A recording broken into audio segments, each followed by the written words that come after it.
So I have with me an amazing, beautiful lady here. She goes by the name Abibas. You look gorgeous, actually. Thank you. Tell me, how excited are you being here tonight? I'm really excited. This is the Yeah. first time I'm coming to a show, and A show or any show or Larry J to show? Larry's Jane Oh, show, okay, and okay. I'm really excited to be here. I hope I would enjoy it. Who made you come here?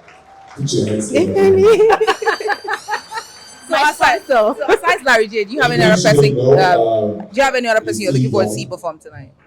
I mean, there are a lot of artists perform. You know, I'm not really familiar with so we them. have Kenny Black, we have Remote, Kenny we have Black. Funny Bone. Definitely Kenny Black and Funny Bone. Yeah, Funny Bone. Do you have anything to say to Larry J tonight? I'm a fan of Larry J, and I like his work. He's amazing and he's funny. Thank Thank you so much.